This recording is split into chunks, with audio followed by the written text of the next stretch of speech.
সবাইকে স্বাগত জানিয়ে মাছরাঙা দেশের সংবাদে স্বাগত জানাচ্ছি নাবিলা ফেরদৌস। দেশের অন্যান্য অঞ্চলের খবরের সঙ্গে আজ থাকছে খুলনা বিভাগের সংবাদ রূপসার তীরে।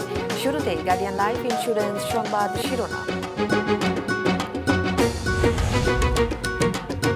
রিমালের তাণ্ডবে লন্ডভন্ড উপকূলীয় এলাকা, জলোচ্ছ্বাসে দ্বীপ ও চরাঞ্চল প্লাবিত, 10 জনের মৃত্যু, বিদ্যুৎ বিচ্ছিন্ন অনেক এলাকা। দুর্বল হয়ে গভীর নিম্নচাপে পরিণত ঘূর্ণিঝড় রিমাল, মহাবিপদ নামিয়ে 3 নম্বর সতর্কতা সংকেত জারি, কাল সন্ধ্যা পর্যন্ত বৃষ্টির পূর্বাভাস। এত বড় দুর্যোগেও ওই বাড়িগুলি দাঁড়িয়ে আছে কোন শক্তিতে? সেজন্য প্রয়োজন উচ্চ শক্তির নির্মাণ সামগ্রীর ব্যবহার, যেমন জিপিএইচ কোয়ান্টাম B600DR, বাংলাদেশের উচ্চ শক্তি সম্পন্ন একমাত্র রড।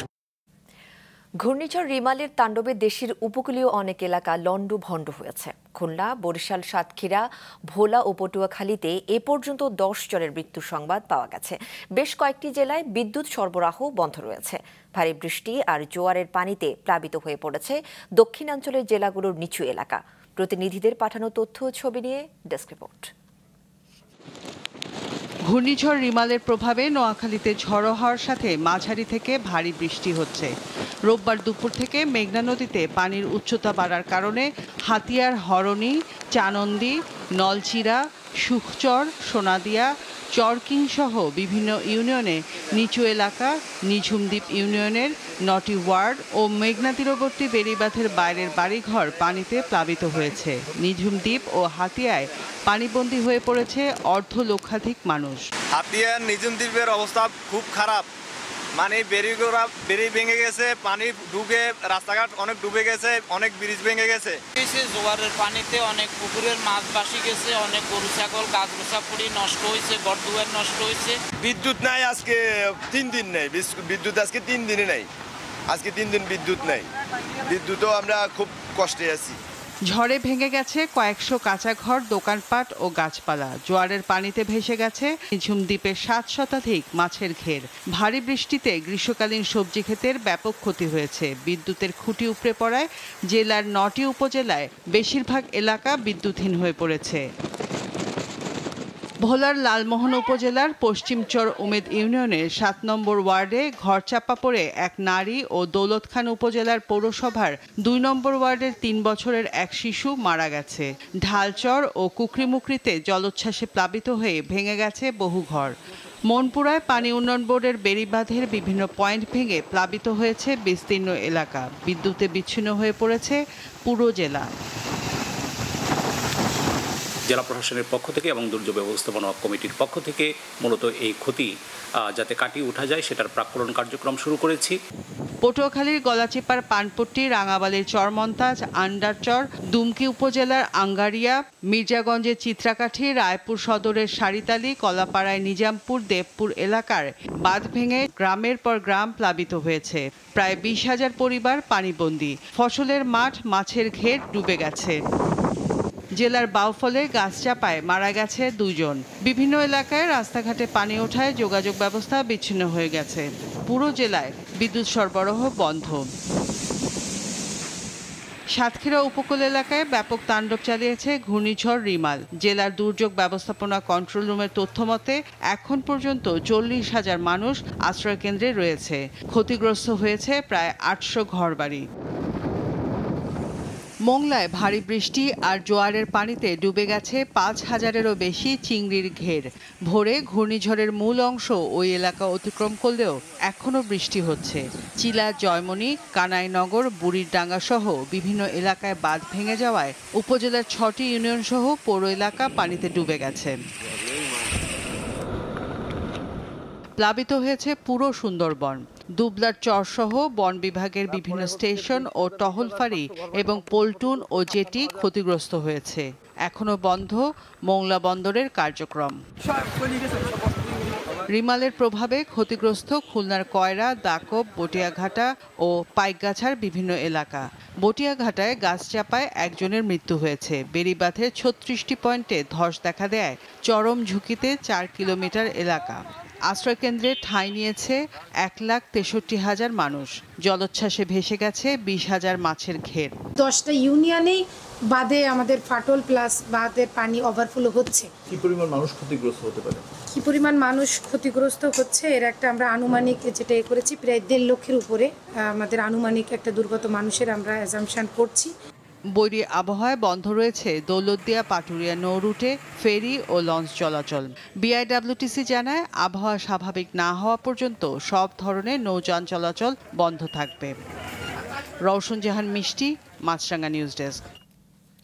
দর্শক, খুলনা, পটুয়াখালী, ভোলা ও বাগেরহাট থেকে ঘূর্ণিঝড়ের প্রভাব সম্পর্কে জানিয়েছেন আমাদের সহকর্মীরা। রেমালের তাণ্ডব যেন শেষই হচ্ছে না উপকূলে। বিকেল ঘনিয়ে আসার সাথে সাথেই কিন্তু খুলনার উপকূলীয় উপজেলাগুলিতে প্রচন্ড বৃষ্টি এবং দমকা হাওয়া বইতে শুরু করেছে, যার ফলে আশ্রয় কেন্দ্রে থাকা 1,34,000 মানুষ কিন্তু আজকেও বাড়ি ফিরতে পারবেন কিনা সে বিষয়ে সংশয় দেখা দিয়েছে। এখনো পর্যন্ত তারা আশ্রয় কেন্দ্রে রয়েছে। এদিকে ঘূর্ণিঝড়ের আঘাতে খুলনার ডুমুরিয়াতে একজনের মৃত্যু হয়েছে। এছাড়া 20,700 ঘর বাড়ি সম্পূর্ণরূপে ধ্বংস হয়েছে এবং 56,000 ঘর বাড়ি আংশিকভাবে ক্ষতিগ্রস্ত হয়েছে। এছাড়া উপকূলে যে বেড়িবাঁধ রয়েছে সে বেড়িবাঁধে কিন্তু 38টি স্থানে ভাঙন দেখা দিয়েছে এবং 4.5 কিলোমিটার বেড়িবাঁধ এই ঘূর্ণিঝড়ের আঘাতে চরমভাবে ঝুঁকিপূর্ণ হয়ে পড়েছে। এখনো কিন্তু চারিদিকে থই থই পানি। পটুয়াখালী সদরে কিন্তু এত পরিমাণ পানি ঘূর্ণিঝড় সিডরের পরে কিন্তু মানুষ দেখেনি। আজকে কিন্তু হাঁটুর উপরে বিভিন্ন এলাকায় পানি জমে আছে, জলাবদ্ধতায় মানুষ কিন্তু নিমগ্ন রয়েছে। এছাড়াও বিভিন্ন স্থানের বেড়িবাঁধ ভেঙে কিন্তু পানি প্রবেশ করেছেন এবং বেড়িবাঁধের বাইরে প্রায় 25,000 মানুষ কিন্তু মানবেতর জীবনযাপন করছে।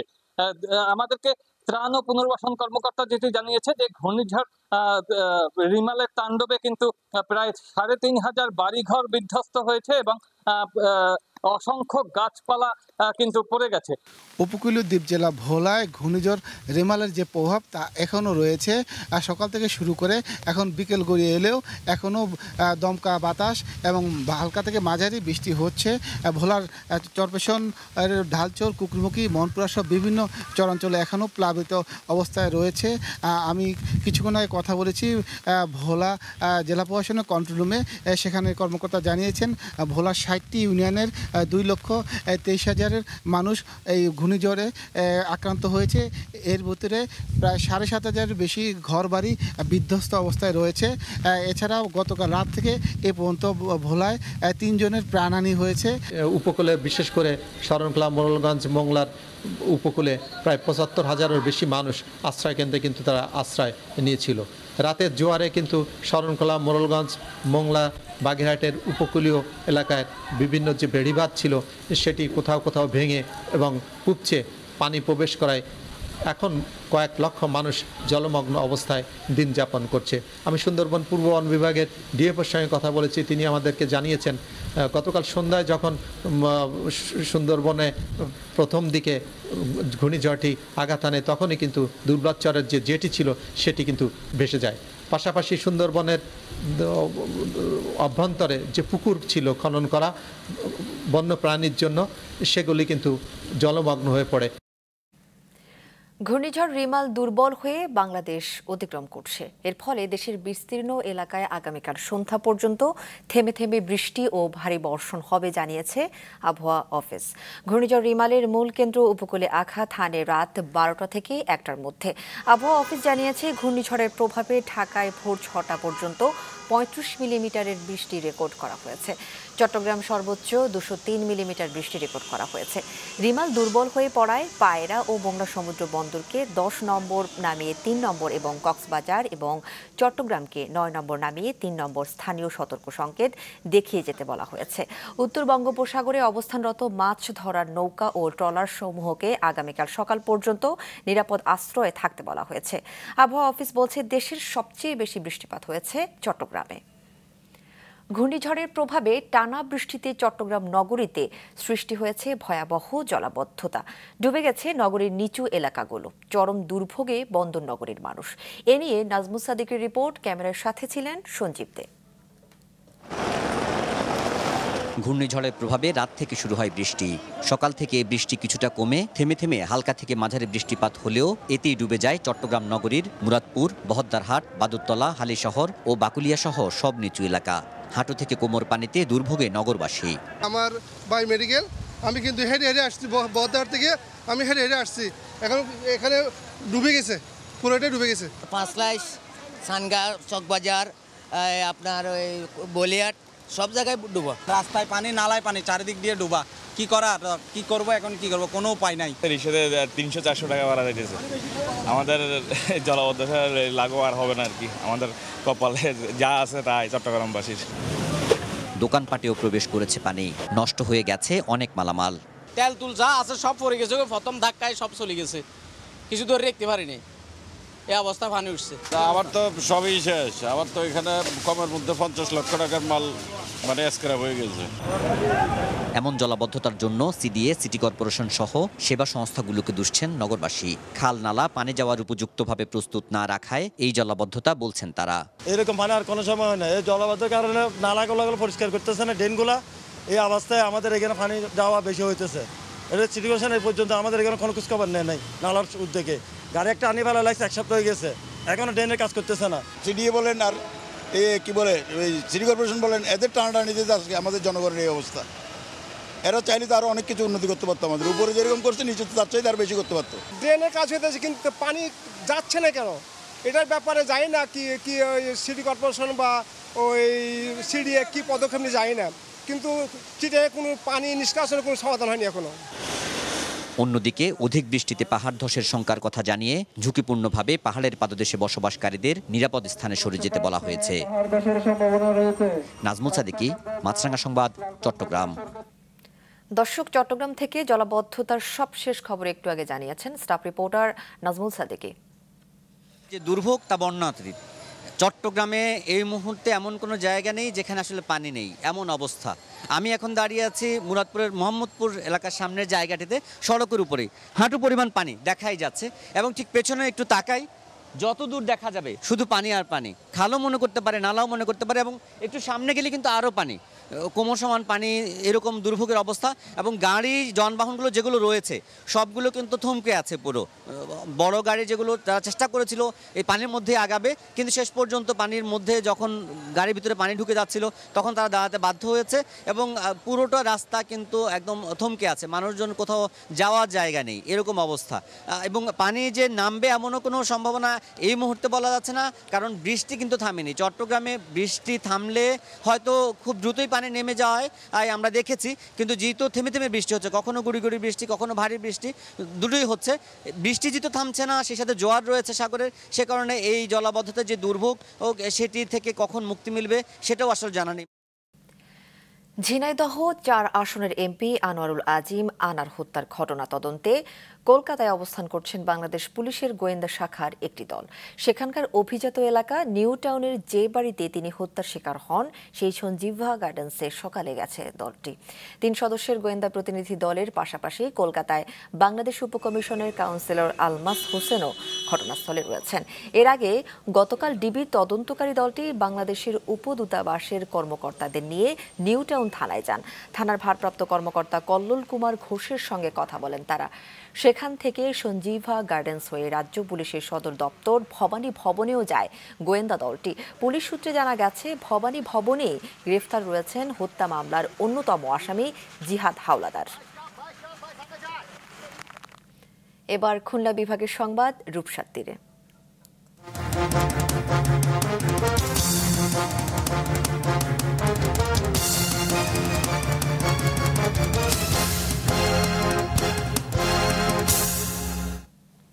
এমপি আনোয়ারুল আজিম হত্যা মামলায় গ্রেফতার আমানুল্লাহ ওরফে শিমুল ভূঁইয়া খুলনার চিহ্নিত চরমপন্থী নেতা। স্বজনরা বলছেন অপরাধীর বিচার হোক। এসএম মিলনের ক্যামেরায় মোস্তফা জামালের রিপোর্ট। খুলনাবাসীর কাছে অত্যন্ত পরিচিত নাম শিমুল ভূঁইয়া, কিন্তু খুব কম মানুষই আছেন যারা তাকে দেখেছেন, তার সাথে কথা বলেছেন। অথচ তার নামে কি না হয় এই জেলাতে, সবকিছুই হয় নীরবে নিভৃতে, আতঙ্কে মুখ খোলে না কেউই। শিমুল ভূঁইয়া 1986 সালে চরমপন্থী দল পূর্ব বাংলা কমিউনিস্ট পার্টি এমএলএ যোগদান করে।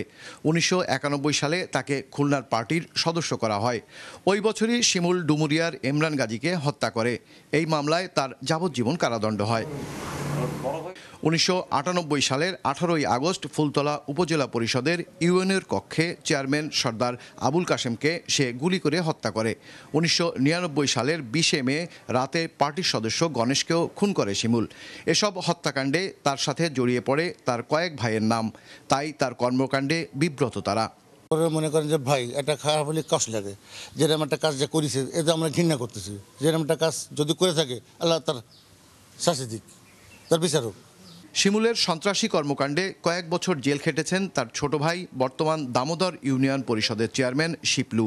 এবারও সংসদ সদস্য হত্যায় শিমুল গ্রেফতার হওয়ার পর থেকে প্রশাসনের নজরদারিতে রয়েছেন তিনি। গত বৃহস্পতিবার আমি অফিস করেছি, অনেকে বলছে যে আমি বাড়িতে নেই, আমি তো বাড়িতেই আছি। আর আমার বিরুদ্ধে দেখানো হয়েছে যে আমি একাধিক হত্যা মামলার আসামি। আমার বিরুদ্ধে যদি একটা মামলা থাকে আমি এখনই রিজাইন দিই। আমার ভাই যদি কোনো কাজের সাথে ইনভলভ থাকে তার রেসপন্সিবিলিটি তার, আমারটা আমার। 2000 সাল থেকে 2013 সাল পর্যন্ত শিমুল যশোর কারাগারে বন্দী ছিল। এরপর জামিনে বেরিয়ে আত্মগোপনে চলে যায়।